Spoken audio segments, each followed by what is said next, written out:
Hotel. My name is Molefi Kete Asante, and I'm president of the Molefi Kete Asante Institute, located in Philadelphia.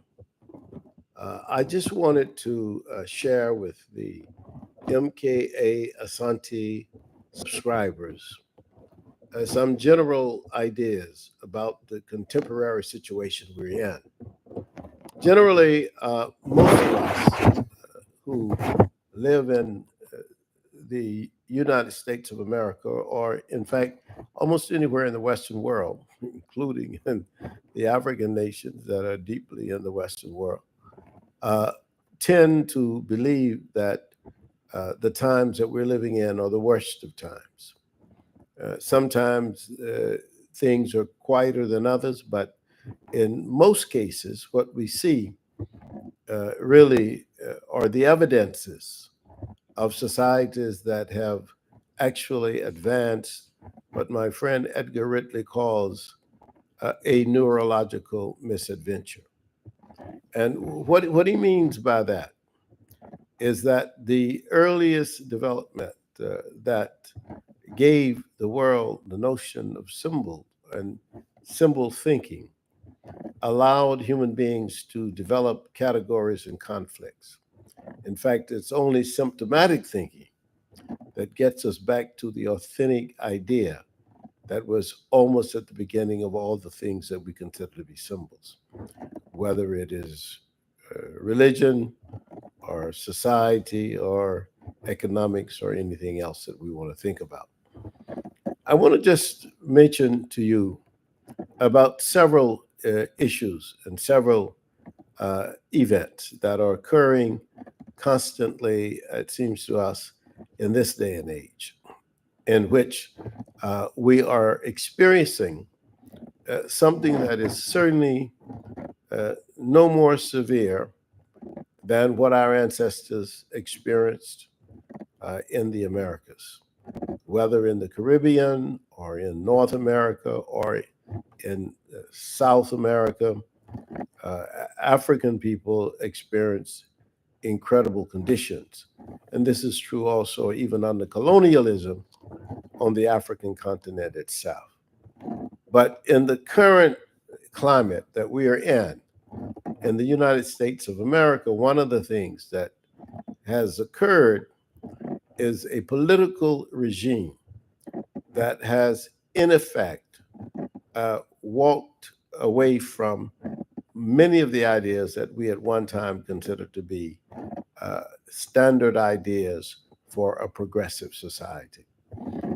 We see it almost daily, and we respond to it in some ways thinking that, well, uh, it cannot go on forever. And we would hope that's the case. I recall that in the Americas, if you take, for example, Brazil, or if you take other countries in the Americas, this has been a big problem. And this problem has been one that we have tried to understand and to grapple with, because nobody wants to live in a regime that terrorizes its citizens or its people or any people, in fact. And so we want to talk about that. We have a conversation about that. I think we also need to have a good conversation about what is the development, the meaning of the concept of Ma'at. Because in the ancient African cultural tradition, the notion of Ma'at was almost central to any ethical understanding of society. And you couldn't be pariah without having some ethics, some moral compass, and some understanding of how that morality fitted into the entire universe. That the cosmic wheel could only turn if there was an ethical idea. And the ethical idea from the earliest of times that we have in written record is the notion of Ma'at. And Ma'at sits at the very door of the beginning of human philosophy and ideology and ethics and aesthetics and so forth. Uh, the notions that Maulana Karinga, for example, the great scholar who wrote the most monumental work on Maat, speaks about, is the idea that there are several values that are translated into English from the word Ma'at. And they include harmony, balance, order, truth, righteousness, justice, and reciprocity. You could probably add one or two if you can think of some other values that people see as fundamental to how you create a society that values its people and value its mission. But Ma'at is central.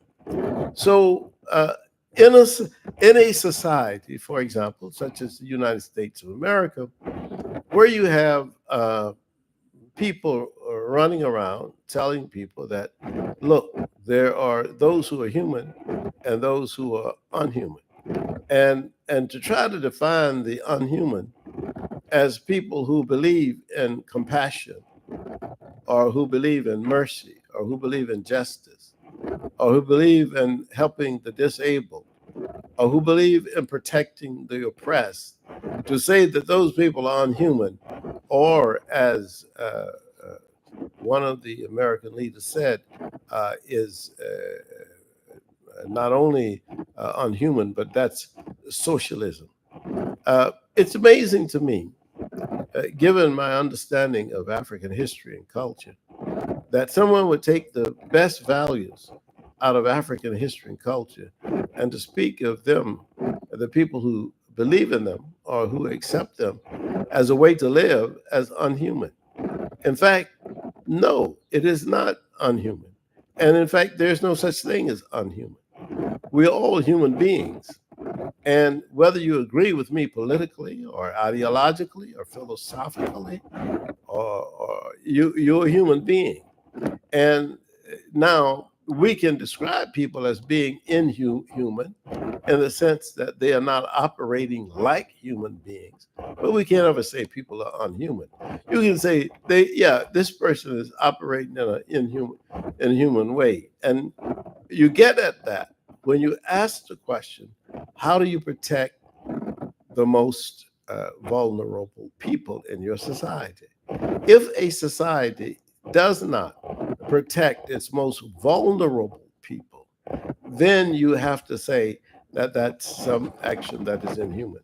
Because basically, to be human, quoting from the scholar Nadav, you have to be working toward ma'aticity. Ma'aticity coming from the word ma'at. Ma'aticity is how do you arrive at those values that have been articulated as being at the core of human society for those people who are human. So to be human is to be, in a sense, a person for justice. You fight for justice. You fight against oppression. To be human is not to search for chaos, but to search for order, not to search for disharmony and conflict, but to search for harmony and balance. These are the principles, the core principles of a person who is seeking moneticity. In fact, all human beings, to be human is to be in search of moneticity. So I lay this out for you first because I want to just talk about some of the contemporary issues and sort of explain to you from a Maotic position, which is an Afrocentric position, how we have talked about it and explained it in the context of our history and our memory and in the context of our experiences. Uh, and let me start with some of the fundamental issues that are going on right now. And one of them is how do you treat people who are basically uh, uh, dependent on the society to protect their health and their being. And we've always said that universal health care is a fundamental right of human beings. And if we believe in Maaticity, if we are advancing a concept of humanness, of being human, then we have to deal with that. We've said in terms of what is called the minimum wage. The way when you say minimum wage, what you mean is what does it take for a family, say, and we're talking here in a nuclear family, which is a Western concept, but we're talking, what does it take for a nuclear family of four people to live in terms of their housing costs, their food costs, and other costs, utility costs for a year? How much does it take? You cannot expect to have a society with order if you do not pay people minimum wage. Because without minimum wage, what you are creating is a society where people who are not able to buy bread for their children, who are not able to clothe their children, who are not able to have shelter for their family, you're creating a segment of the population that will always have a crisis. Crisis leads to what we consider to be sometimes criminal behavior. Not all the time. People can be poor and not go on to criminal behavior. But if somebody is forced to try to survive and to have her family or his family survive, they will also want to do as much as they possibly could to make that happen for their families. We also believe that there should be public education, and public education at the public universities ought to be free. We've always said that there's no reason why public education should cost you $70,000 a year, as in some cases. Why should that be? That's more than most people in the country make per year. So you cannot have a class of people that are educated who are only educated because they're wealthy, and the poor people have no education at all. That doesn't work in a society. It doesn't make the society one that's moving toward Maaticity. And then we ought to look for always for the immigrant population, people who come to this country. We ought to look for ways for them to gain citizenship. We've always done that in the United States of America after the Civil War. I mean, where certainly birthright citizenship was afforded to African Americans because we were not citizens. For all those years from 1619 to 1865, we were not citizens. We were African people living in America and enslaved for the most part in America. But after the passage of the 14th Amendment, then we become citizens, and our children become citizens.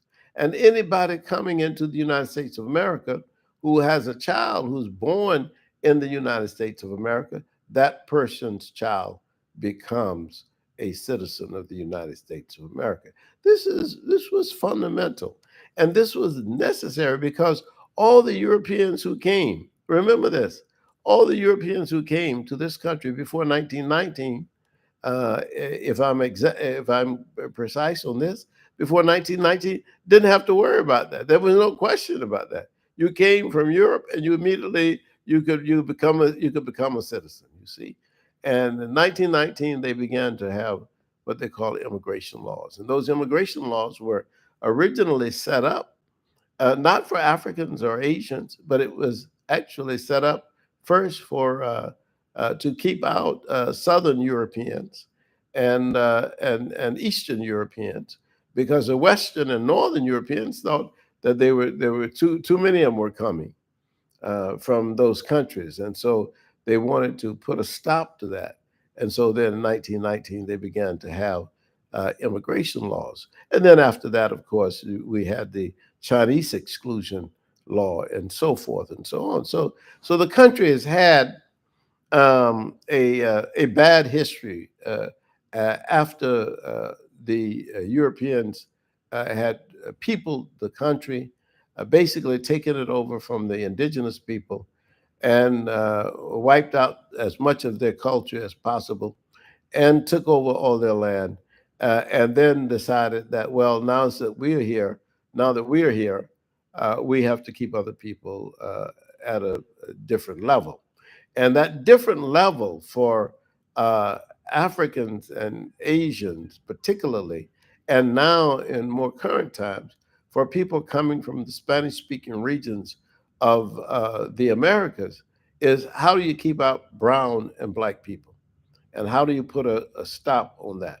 And what I've said, and I think that African cultural values indicate this, and not only indicate it, but suggest it. I mean, it is a moral idea, and that moral idea is that if people are in a country and they're working in that country, then there should be a path to citizenship for them. And there should be no stigma attached to it, as there were limited stigma attached to the Europeans who came. Now, there was some. I mean, of course, we have to be real. I mean, the English didn't like the Germans coming. In fact, Benjamin Franklin was very, very much concerned about the Germans in Philadelphia. And of course, then once the Germans became, in the American sense, white, then they didn't want the Italians and the Greeks to dominate the country, or the Irish, and so forth and so on. So there have been those kind of issues. But the real issue has been, in the more recent time, with black and brown people. There's no reason, for example, why the United States of America, a nation of around 350 million people, could not absorb the Haitian people who are running away from destitution, running away from brutality, and running away from the chaos that has captured the imagination of that country. Largely, again, I mean, one could analyze this in terms of what the Western powers, the capitalist nations, have done to Haiti.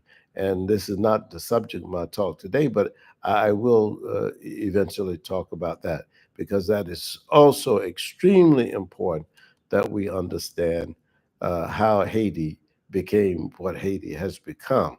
So then I want to also say a few things about international issues, because I think it's significant that we look at those. The first thing is that we have to oppose any attempt at genocide in Gaza. We have to look at the people of Gaza as, again, human beings. We go back to the fundamental core. There is but one humanity. There are no separate races. Europe created the concept of race. That's a false concept. They were the ones who distinguished people based on their physical appearances, and they did that for political and economic power and control.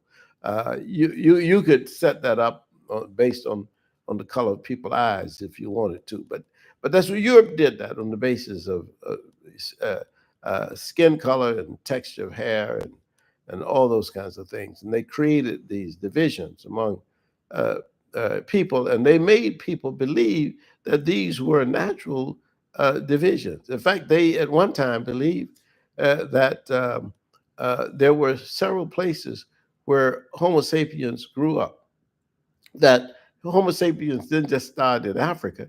They started in Europe, they started in Asia, and they were all simultaneous. Well, that's a lie. And science has shown that that's a lie, and that's not correct. That's bad science.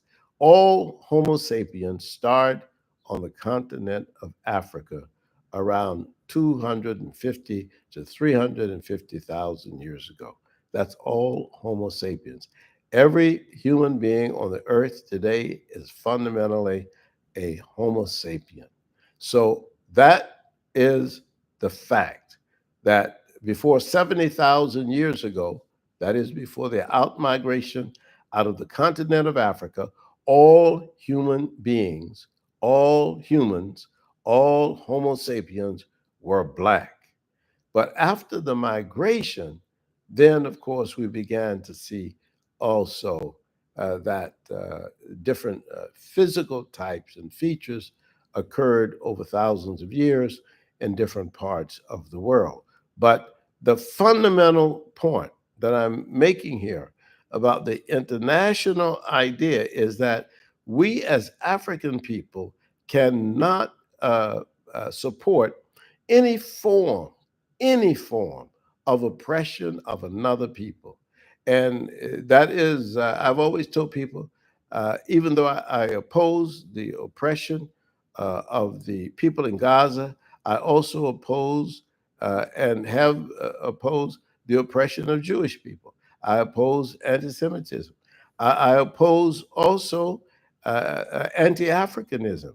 And any people who uh, uh, are treated badly, whether they're people who declare transgender or whether they're people who declare uh, that they are LGBTQ, whatever, you cannot support oppression. That has never been our attitude as African values. You are working, people work toward humanity. You work to be human. Human work, you work toward maaticity. You work toward justice, toward harmony, toward balance, toward the appreciation for humanity. And when you see someone, you're looking at a human being. And that human being has possibilities, has capabilities. That human being can also uh, be somebody who disappoints you, could be someone who would turn around and betray you, who would brutalize you, who would attempt to exploit you. You have that, but you don't. Even if they do that, you don't say that they are not human beings. You just simply say they dishonest human beings.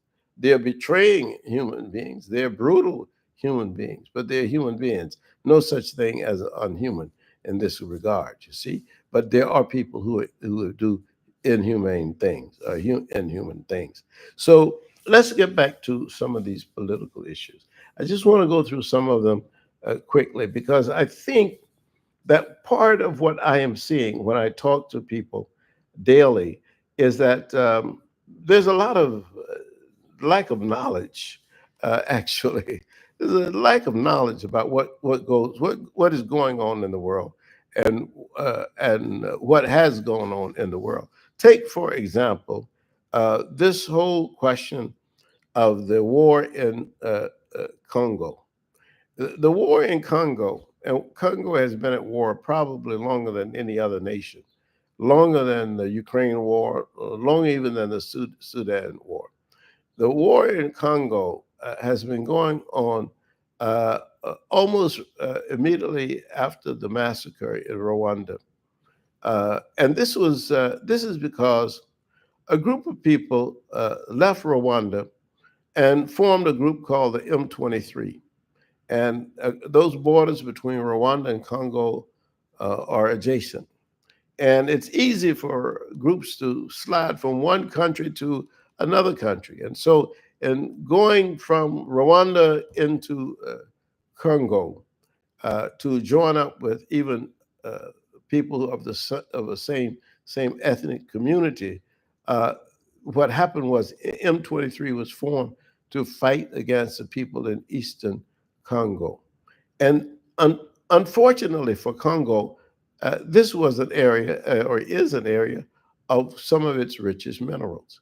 This is where we get a lot of the stuff that we use in our telephones, use in modern robotics and airplanes, and, any kind of modern AI, artificial intelligence. We use that. We use all those materials. Coltan is just one of them. We mentioned that coltan a lot, but in fact, the rare earth minerals in that region are some of the minerals that really fuel the world. And the control of that really is at the heart of the control of a large part of the future of the world. That is the case with Eastern Congo.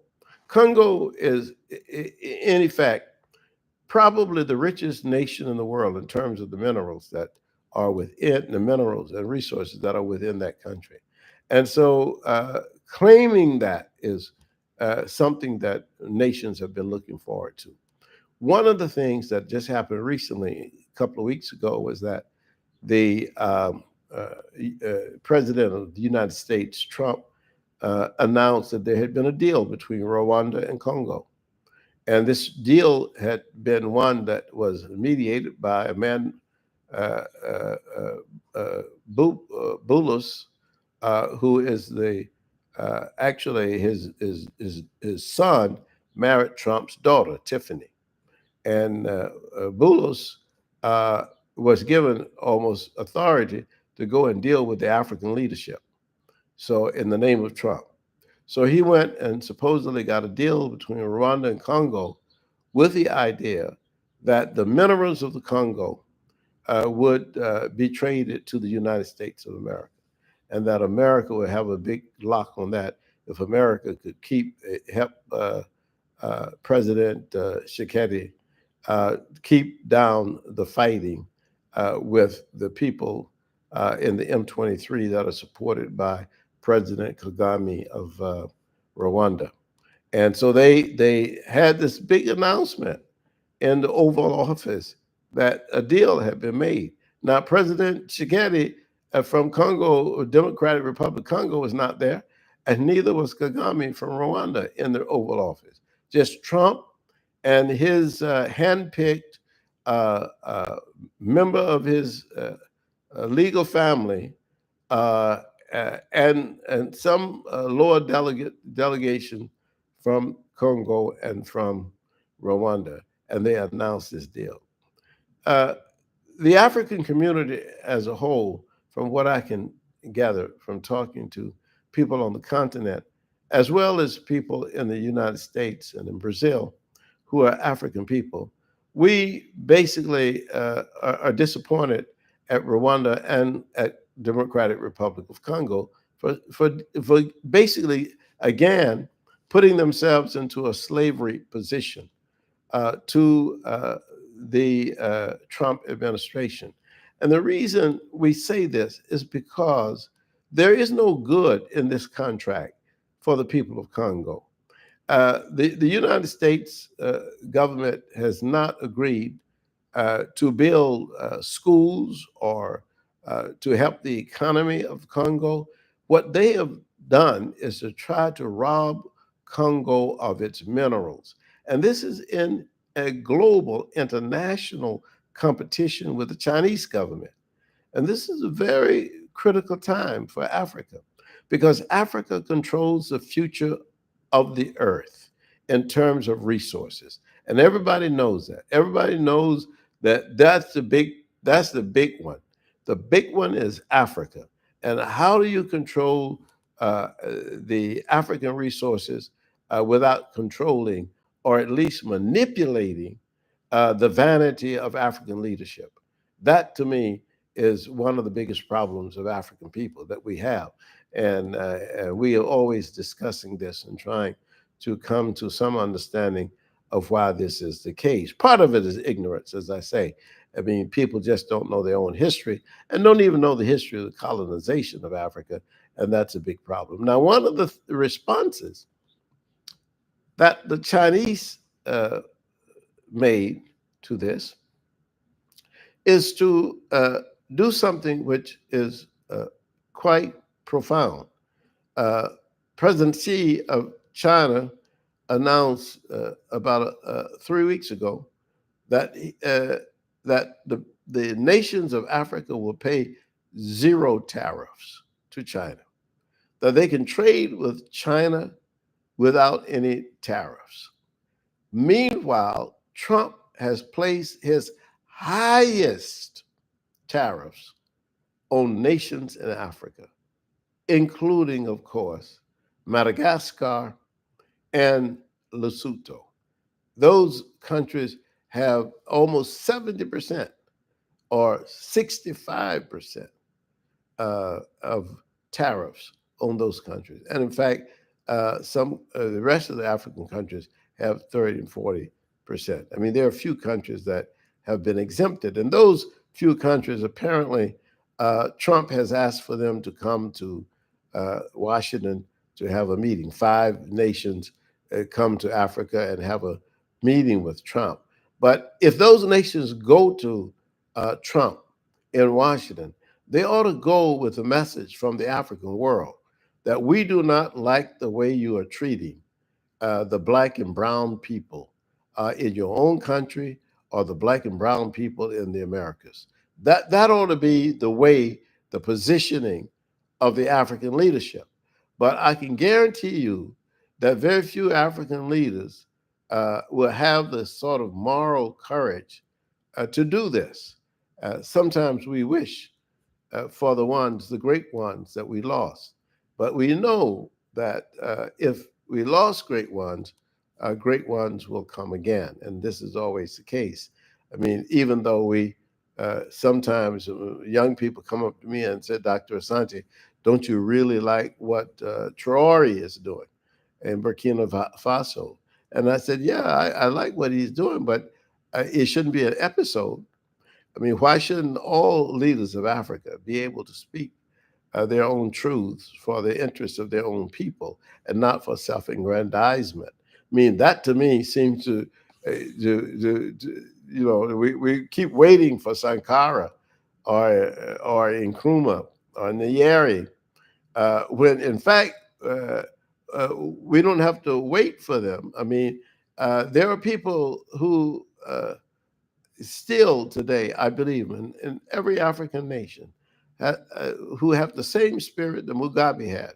When I lived and worked in Zimbabwe with the Mugabe government, I was very, very impressed by the fact that he believed strongly in his people, even though there were many outrageous things that happened, some of them under his watch, and some of them perhaps because he may have indicated that they should be done. But for the most part, he loved Africa and he loved African people. And that we rarely see in some of these leaders who seem to love just making their families wealthy. And of course, politics should not be a place where you go to make wealth, except make wealth for your entire nation. So that issue in Congo disturbs me. But the issue in Sudan is perhaps more disturbing.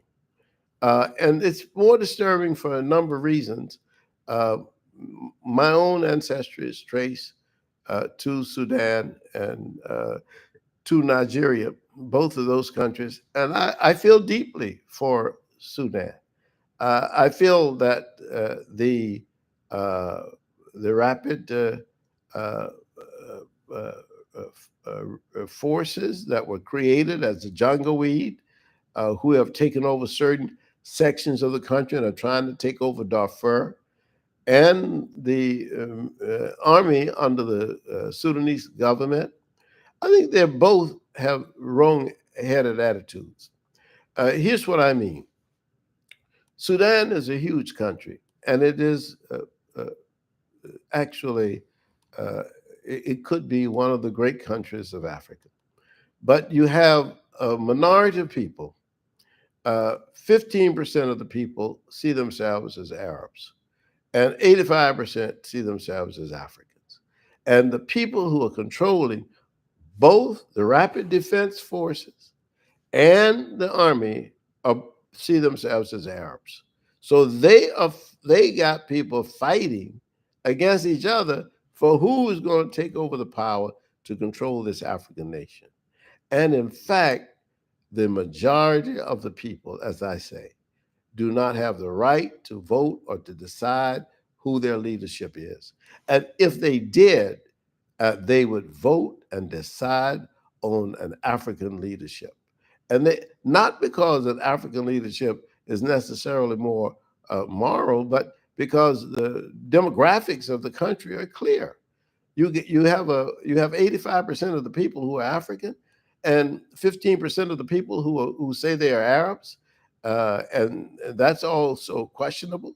But that's what they say. But they have the wealth and they also have the leadership.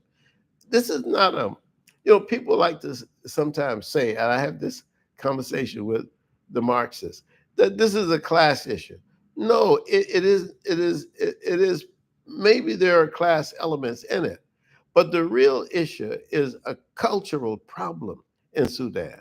And the cultural problem is that the Arab culture has, in many cases, uh, uh, uh, uh, uh, uh, looked down upon the African culture, has forced people to accept Arab language and Arab names and Arab values rather than to accept their own language and the names that their grandmothers and grandfathers gave them.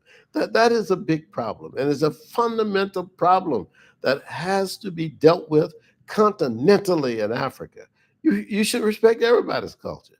There's nothing wrong with Arab people living in Sudan, but it's wrong when they assume that by living in Sudan, they should also always control the country. And this is the same as when the white people were trying to control South Africa. You can't have a demographic minority saying that we're the only ones who have the right to run the government. Because if you have that, when you have a demographic majority that is not of that ruling elite, then you will always have conflict.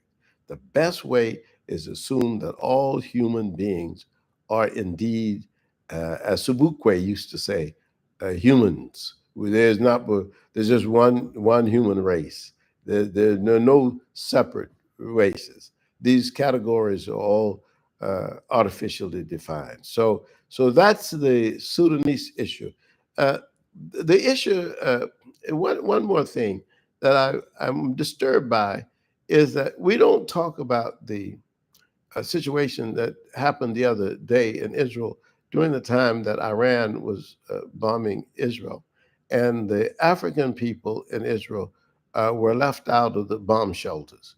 And many of them were told that there was no room for them in these shelters for their kind.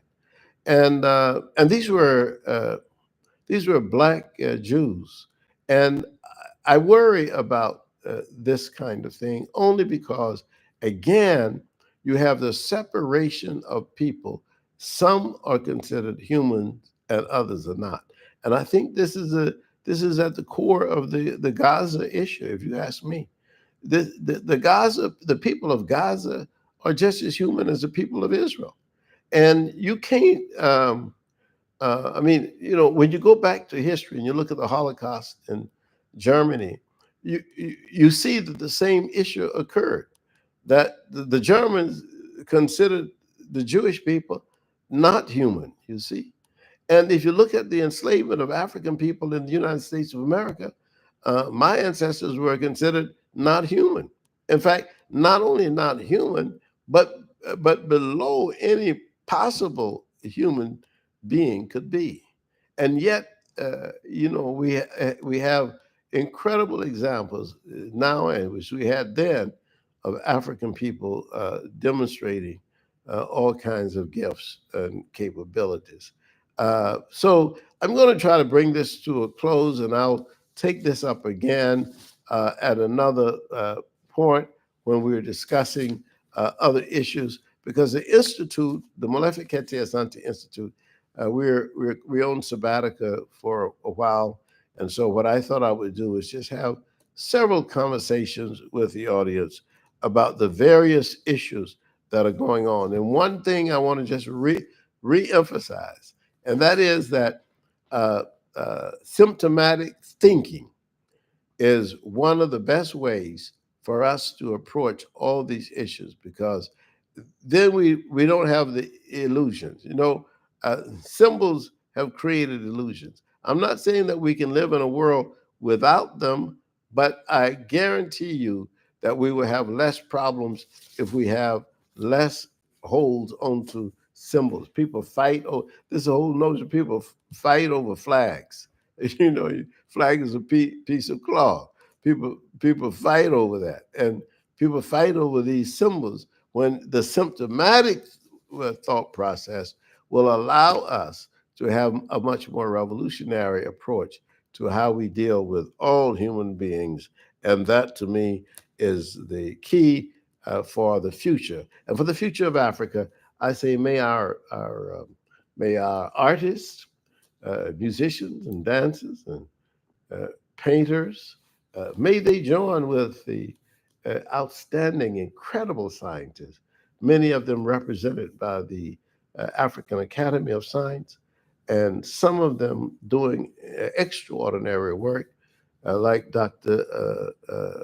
Hadija Nicole Green, who has been one of the first people, if not the first people, to use laser to actually help cure cancer without some of the dreaded medicines that have often been uh, prescribed to patients. So there's some incredible breakthroughs. We watch with delight what is going on in the Sahel. We hope it is successful. We have no problem at all with the fact that these nations are doing what I proposed many years ago, that you have to organize the countries that are willing to be organized to get to a United States of Africa, which is the prime goal, which was a goal that was announced many decades ago. To get to that idea, you have to sometimes start with a coalition of the willing. And that's what they have done. So I want to thank you very much for listening. And I hope that you will listen again. We will be live streaming pretty regularly during the summer months in the US. And if you have any things that you want to say to us through the chat, by all means, please keep speaking to us, and we appreciate you so much. We appreciate our audience. Our audience is wonderful, and it is a growing audience, and we are very delighted to have you along for this journey. Thank you very much.